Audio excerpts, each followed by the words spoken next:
What's up, you guys? It's your boy Killex Out West, not your ordinary YouTuber. And today we're here at the Neon, the world famous Neon Light Museum. Cause you know we can't be in Vegas and not see that shit. You know this shit world famous, so we here. We gotta check this shit out, right? Alright, check it. So we here. You know what I'm saying? Show you the little light entrance real quick. It's kind of bright. It doesn't look that clear.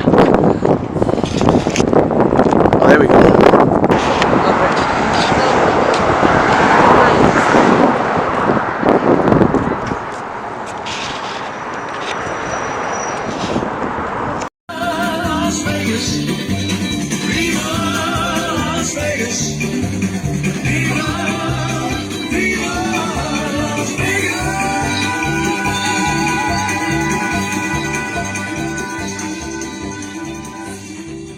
Las Vegas is the place.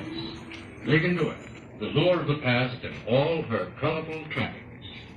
For here, truly, is the last brink of a bold and frontier freedom, uninhibited and unregenerate. A city whose head is wreathed in garlands of neon signs, and a city of storybook wealth.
Ladies and gentlemen, that concludes our presentation. However, our collection of famous Las Vegas signs will remain lit for a few moments to give you time to capture the magic and some memories before you exit. On behalf of the Neon Museum, thank you and good night.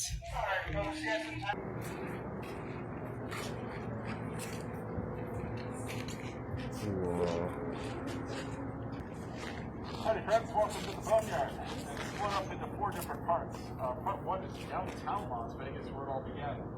Part 2 is Motel Row. Part 3 is small businesses. And then Part 4 we spill on Hudson Strip. Using your cell phones, take lots and lots of pictures. We definitely encourage that. Just remember, we've got groups ahead of us and behind us. We won't be able to surge ahead or fall back behind. So if you see something you like, definitely go ahead and snap away, okay? Part 1. Downtown Las Vegas, where it all began. And this sign from the Golden Nugget gets us started. Golden Nugget opened up in 1946. This sign's from 1971. Designed by Kermit Wade of Yesco. He designed many signs in town, including the Stardust letters. We'll see all lit up for the first time in over 25 years over date at the top, 1905. Marks the humble beginnings of Las Vegas.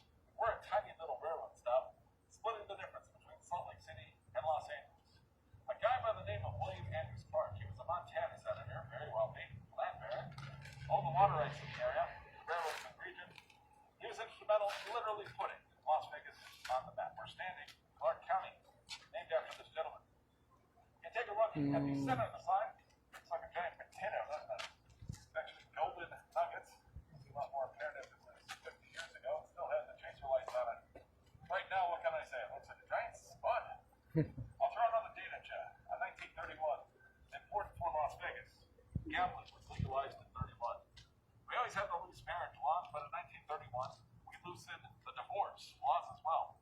And that turns into big money for Reno and Las Vegas a few years later. Hoover Dam's being built right around that time. Lots of reasons why people were coming here in the 30s, 40s, 50s, and beyond. But first, we were that little railroad stop, which, by the way, would have been right behind where the plaza sits today. All right, friends, a legend has returned. From 1955, the gorgeous Moulin Rouge is next. Right this way.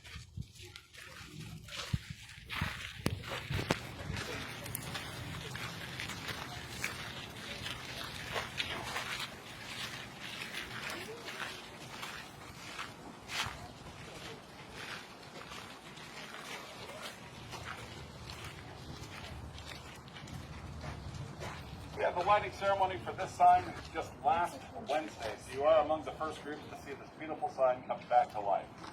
The Moulin Rouge opens up in May of 1955. Sadly, it strangely closes in October of 1955. Now, we're not really sure why it had such a short run. We're thinking the mob pushed them out. They were bigger players at the time. This was a smaller player gaining some traction on 900 West Bonanza, just up the street from here. Its property, really important for one major reason, was the first fully integrated casino. Now, back then, black performers were allowed to perform in hotels and casinos, but here's what had to happen.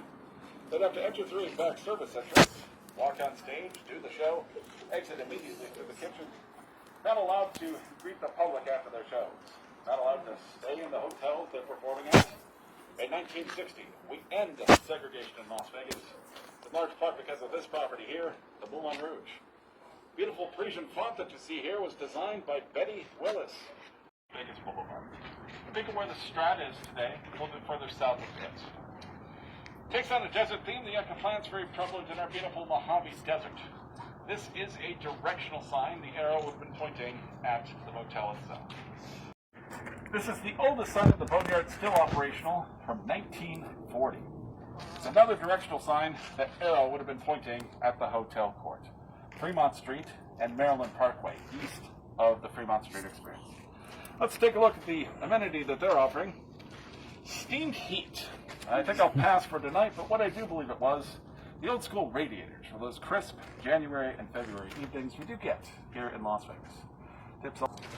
Alright, we're standing next to this awesome pool player that my colleagues and I like to refer to as Mullet Man. Beautiful steel rebar hair. He's got the nice locks of hair in the back. Designed by J.P. Pendergrass. He comes to us from Billings, Montana, 1983. We know all of this because Pendergrass actually autographs the piece. He etches his name on the guy's left leg. Another directional sign. This time it's the pool cue that would have been pointing at, right at Doc and Eddie's Pool Hall, West Las Vegas, Spring Mountain and Arville, long since gone. But we still have Mullet Man. He remains a favorite among colleagues and visitors alike. For me, my favorite in the entire Boneyard has to be Happy shirt. It's this guy right over here. Gather on, friends. He's the best. 1962. A guy by the name of Herman Steiner owns Steiner.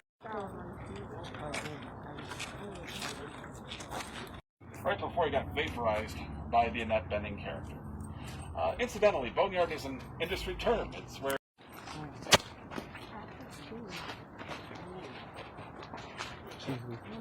October the 27th, 1993, Treasure Island opens up.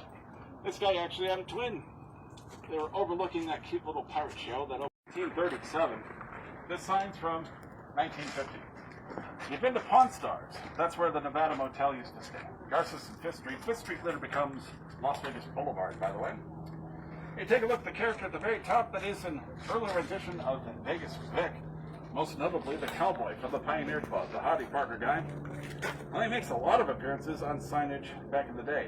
This is the first appearance of Vegas Vic on Vegas signage. We embraced that cowboy western theming back in the day. Still a frontier town was our... This Fitzgerald sign came to us in working order. It was restored before we even got it. It was actually hanging out in some guy's backyard. I'm sure his neighbors were really excited about that fact.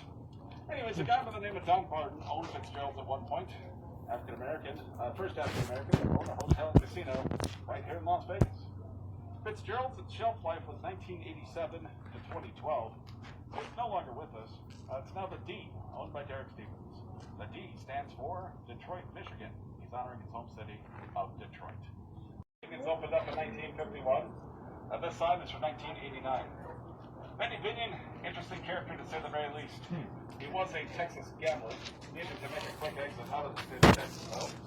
Something about, I don't know, 2 murder charges that causes him to run to Las Vegas. He's charged with 2 murders, convicted on one, not the other. He serves no jail time. Later on in life, he serves lots of jail time for tax evasion. They finally get him. Well, it did start the comp system. Free rooms, free drinks, free food. Usually reserved for the high rollers in town. He wanted to make sure that we all felt welcome in his downtown establishment. His motto, you want to get rich, you got to make the little people feel like big people. He was one of the first to put free drinks in all of our hands if we were gambling. Yay, Benny. He was one of the first to put seats in front of the slot machines before that were standing, believe it or not.